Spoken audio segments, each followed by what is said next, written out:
Hello from ABA Tech Show 2018 in Chicago, Illinois. This is Christopher Anderson, and my guest is Chelsey Lambert. And we are on the road with Legal Talk Network.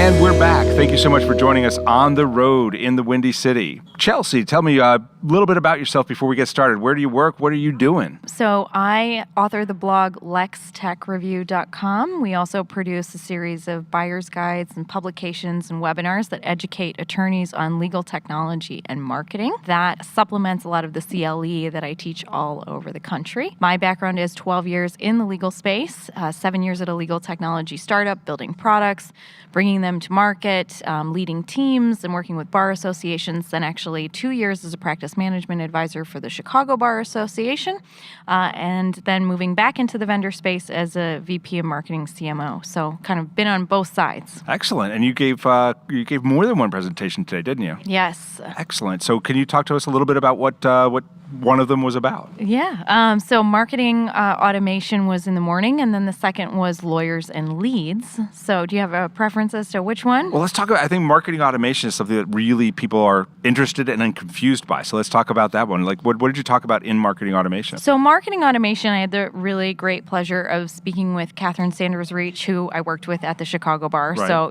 just great rapport with her. I think it was a really fun session for everyone in the room.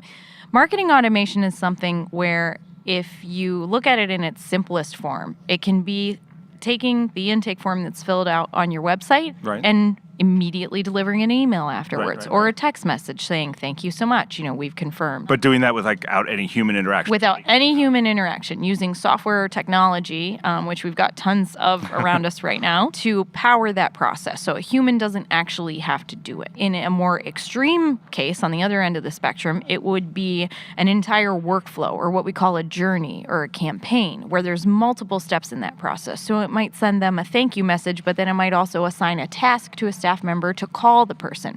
If they call the person and an appointment's scheduled, then another series of emails or text message confirmations go out. So it really depends on, what stage the firm is in, what type of budget they have, how deep they want to go into this process, and also, the resources that they have available to make it happen. Sure. And resources is kind of the thing, right? Because one of the great drawbacks and challenges that a lot of law firms and other people have is that they spend money on marketing, and the marketing generates leads, and they become quickly overwhelmed with their individual human capability to respond to those leads, and the leads get wasted.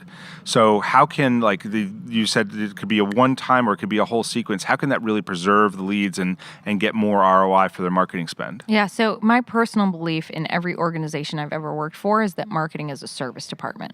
Marketing is a service department that should not only be bringing in business, but it should also be cultivating and engaging the business that you already have, because engaged clients produce more referrals, right? So how do we use these journeys, these campaigns to alleviate work, remove work from the staff or the solo practitioner's plate by automating all of these touch points, making them look like a rock star, because oftentimes you don't even know that those emails are automated.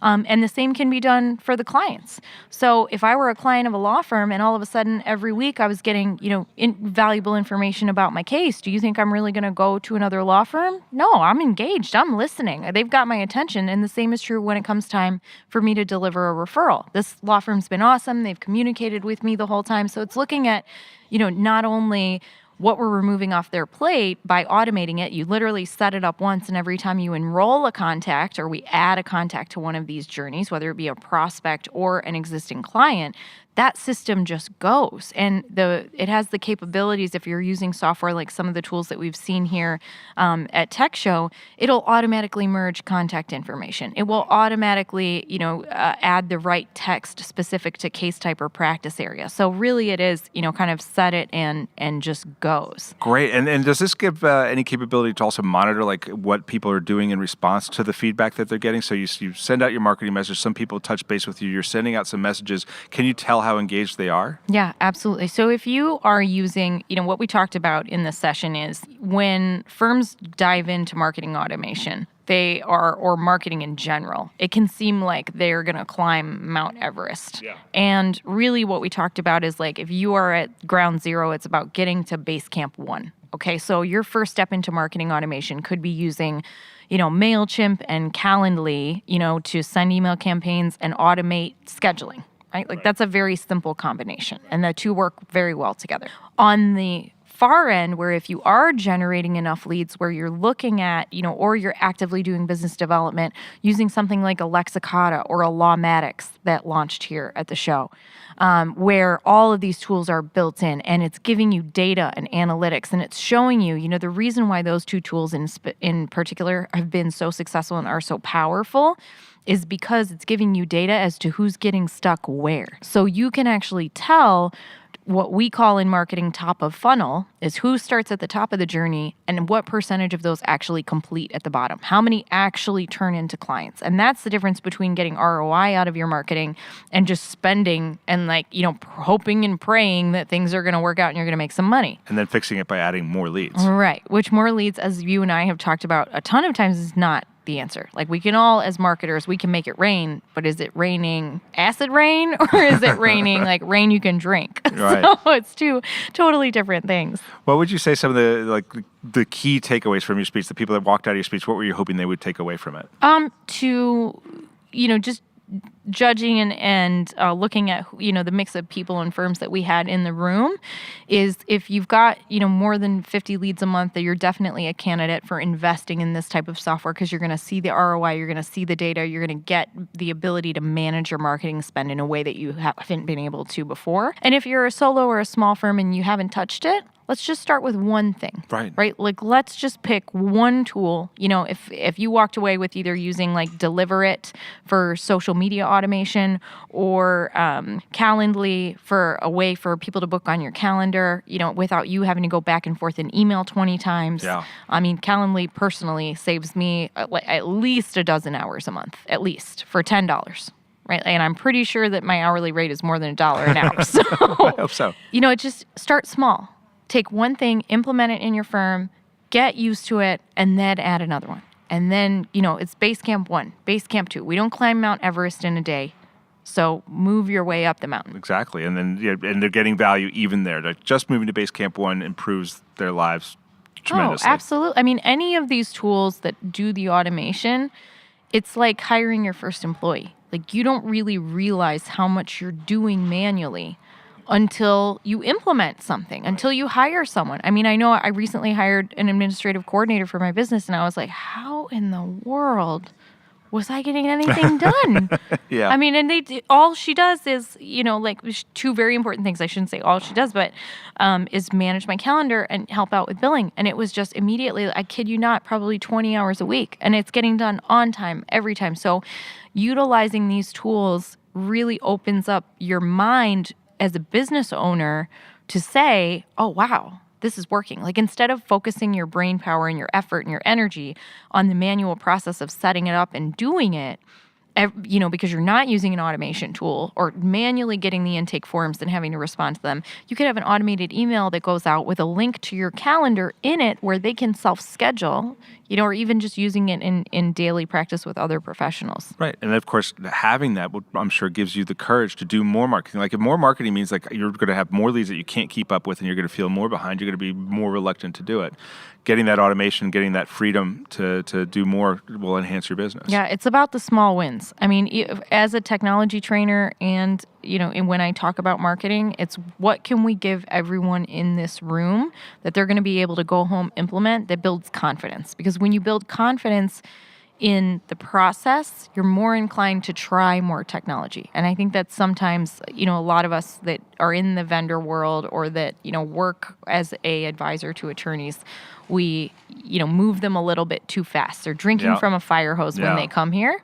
And it's just about those small wins to build that confidence and esteem. Well, that makes complete sense. So I don't want to give totally short shrift to the other topics. So you did do 2 speeches. The one was on the marketing automation. You gave another talk today. What was that about? Yes, lawyers and leads. Lawyers and leads. So that sort of dovetails with this. What was the sort of thrust of that? What were the key takeaways of this? That was, really lucky to be paired up with Tracy Ray on that topic. She lives the business development life cycle inside of a firm every single day. Also, really just fun, charismatic speaker. Like we had a great, time on the podium going back and forth. We talked about how just like a retail location, either you pay more for the square footage to be on Main Street or in a mall so that you get that foot traffic, or you have to buy it through advertising. So either you're paying for the physical location, prime space, or you have to work on getting that traffic on your own. And the same is true for business development or your website,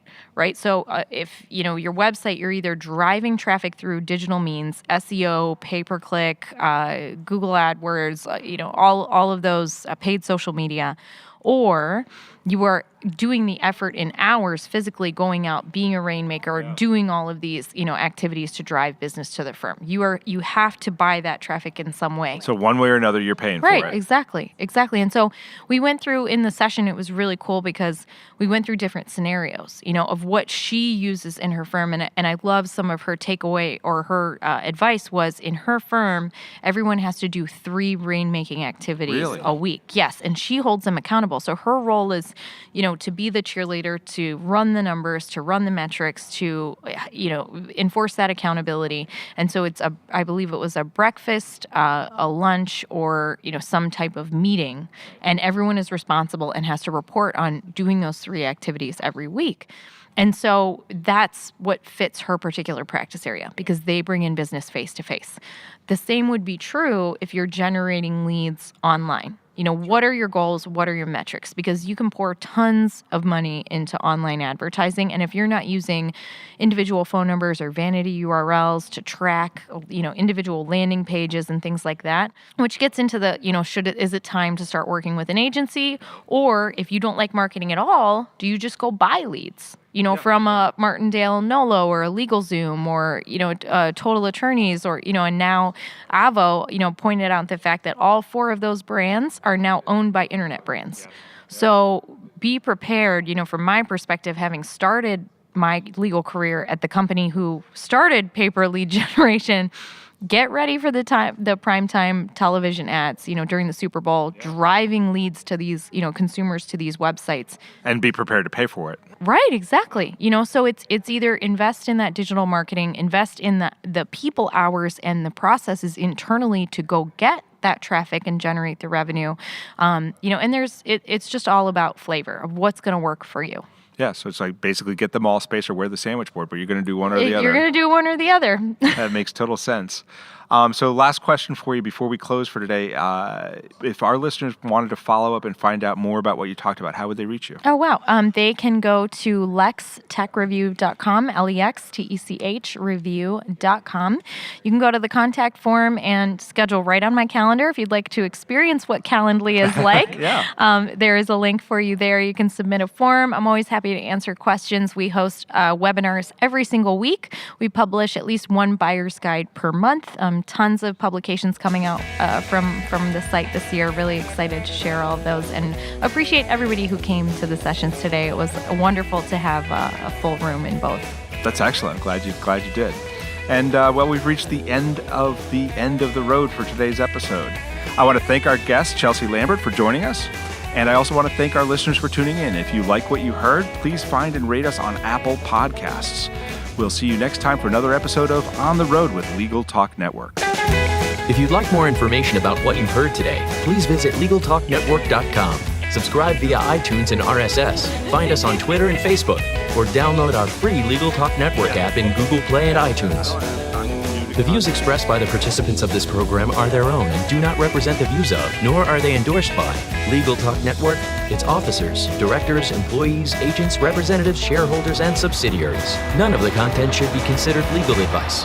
As always, consult a lawyer.